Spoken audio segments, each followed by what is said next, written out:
celui qui va jeûner le jour de Arafat en rattrapant ses jours de jeûne. Donc lui, il rattrape son jour de jeûne. Sa niya, c'est de rattraper son jour de jeûne, mais en même temps, il va avoir la récompense de Arafat. Eh bien, c'est possible. C'est possible. Ce qu'on appelle tashrik, bayna niyati al-qada wa niyati sawmi Arafat.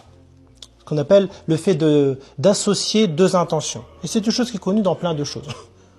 On donne des exemples. Regardez, quelqu'un arrive à la mosquée le matin au moment de Duha. C'est le moment de Duha. Il va faire le wudu au jama'.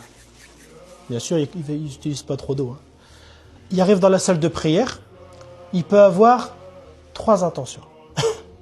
L'intention de faire raka'atayn en entrant à la mosquée, l'intention de faire raka'atayn après avoir fait le wudu, comme faisait Bilal, ridwanullahi alayhi, et l'intention de faire salat duha, en deux unités.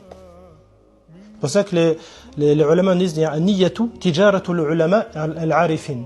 L'intention, c'est le commerce, le business des savants d'Allah, ceux qui connaissent vraiment Allah, avec une intention. Et donc, ceux qui, imaginons quelqu'un, ou surtout parce que c'est les femmes qui sont plus concernées que les hommes, eh bien, elles rattrapent leur jour de Ramadan. Eh bien, le jour de Arafat, elles jeûnent le jour de Arafat avec l'intention de rattraper son jeûne et de jeûner à Arafat, elle aura la récompense. Donc, elle a rattrapé son fard, ça c'est la base, d'accord? Et en même temps, elle a la récompense de 2 années. Donc ça, c'est un point important.